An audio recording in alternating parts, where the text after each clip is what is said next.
बलात्कारी है। भाई बलात्कारी भी संस्कारी होते हैं क्या? अगर वो बलात्कारी ही संस्कारी है तो भैया इस देश में क्या शासन दे रहे हैं आप? कांग्रेस के समय में ऐसा होता था, लेकिन बीजेपी की सरकार में बहुत सुरक्षित है। बीजेपी की सरकार में महिलाओं पर अत्याचार है। आप देखिए, उदाहरण देखिए, कठुआ में गैंगरेप हुआ, उसको कोई सजा नहीं हुई। बीजेपी के विधायक कुलदीप सेंगर ने बलात्कार किया, उस पर कोई कार्रवाई नहीं हुई। हाथरस के अंदर जिस बेटी की मौत हुई गैंगरेप से, उन अपराधियों को बचाने के लिए इन लोगों ने उस बेटी के शव को रात के अंधेरे में पेट्रोल डाल के जलवाया। यह महिलाओं का सम्मान। गुजरात के अंदर इन लोगों ने बलात्कारियों को 11 बलात्कारी को छुड़वाया। यह है महिलाओं का सम्मान। ऐसे महिलाओं का सम्मान नहीं होता मोदी जी। आरोपी को जेल भेजा जाएगा किसी फिर जेल से क्यों छुड़ाए गए? गुजरात के अंदर 11 आरोपी महिला पहलवानों पर जो दुष्कर्मी सांसद ब्रजभूषण सिंह, उसको बचाने के लिए महिलाओं को टॉर्चर किया गया।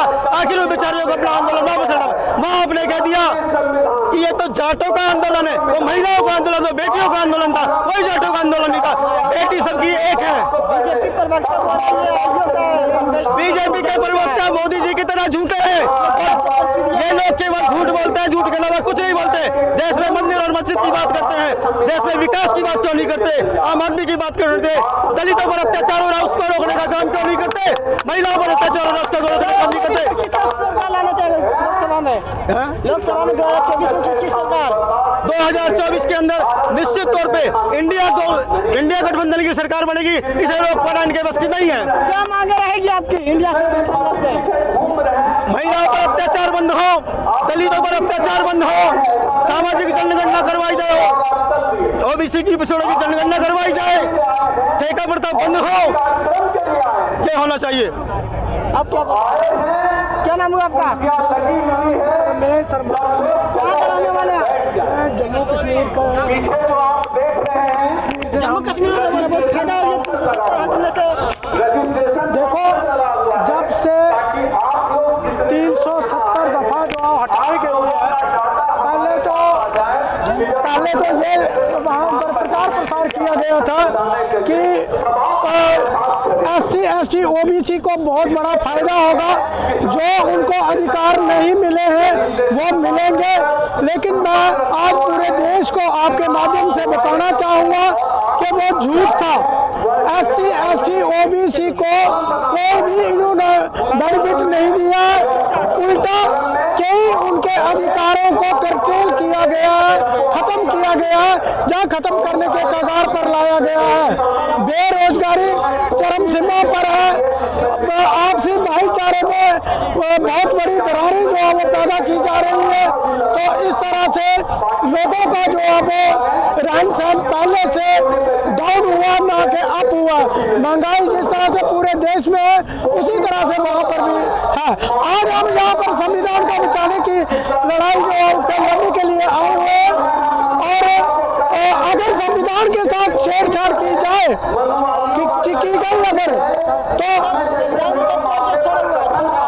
अरे पहले तो बात है कि भाईचारा, आपसी जो भाईचारा है उसी को खत्म कर रही है। ये हिंदू मुस्लिम उसके अलावा इनको आ नहीं रहा। और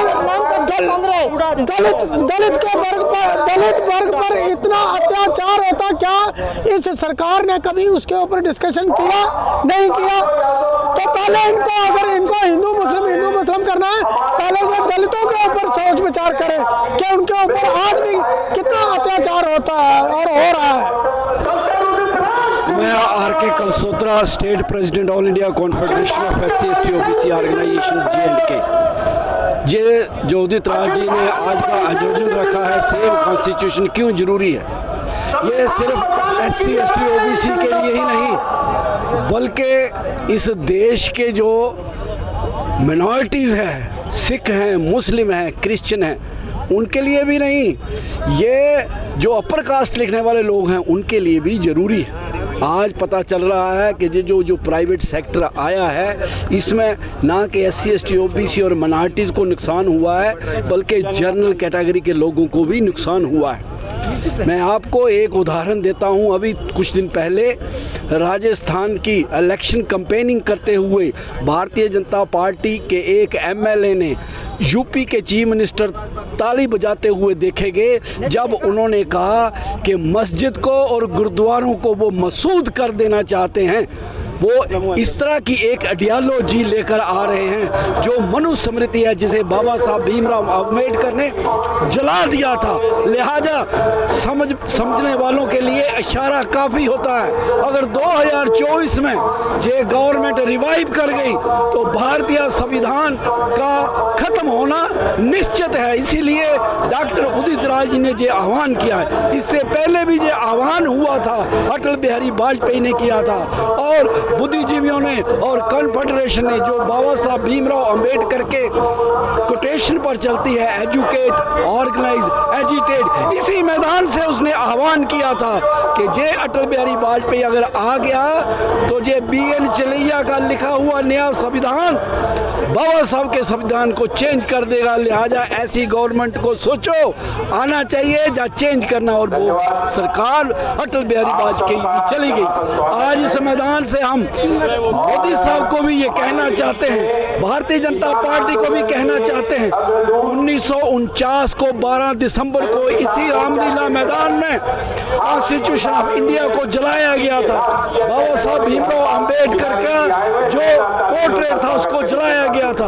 और इसके बाद भी जो भारतीय जनता पार्टी या RSS या हिंदू संगठनों के लीडर्स हैं, मठ लीडर हैं, संत लीडर हैं, गोलकर्क है या कोई भी नेता है, वो हमेशा संविधान बदलने की बातें करता है। लिहाजा SC ST OBC माइनॉरिटीज और वो लोग जो विश्वास रखते हैं कॉन्स्टिट्यूशन ऑफ इंडिया में, आज रामलीला में लाखों की मैदान में आपको मिलेंगे। और ये चेतावनी है इस सरकार को कि अगर संविधान को छेड़ा वो वापस आने वाले नहीं है। जय भीम, जय भारत।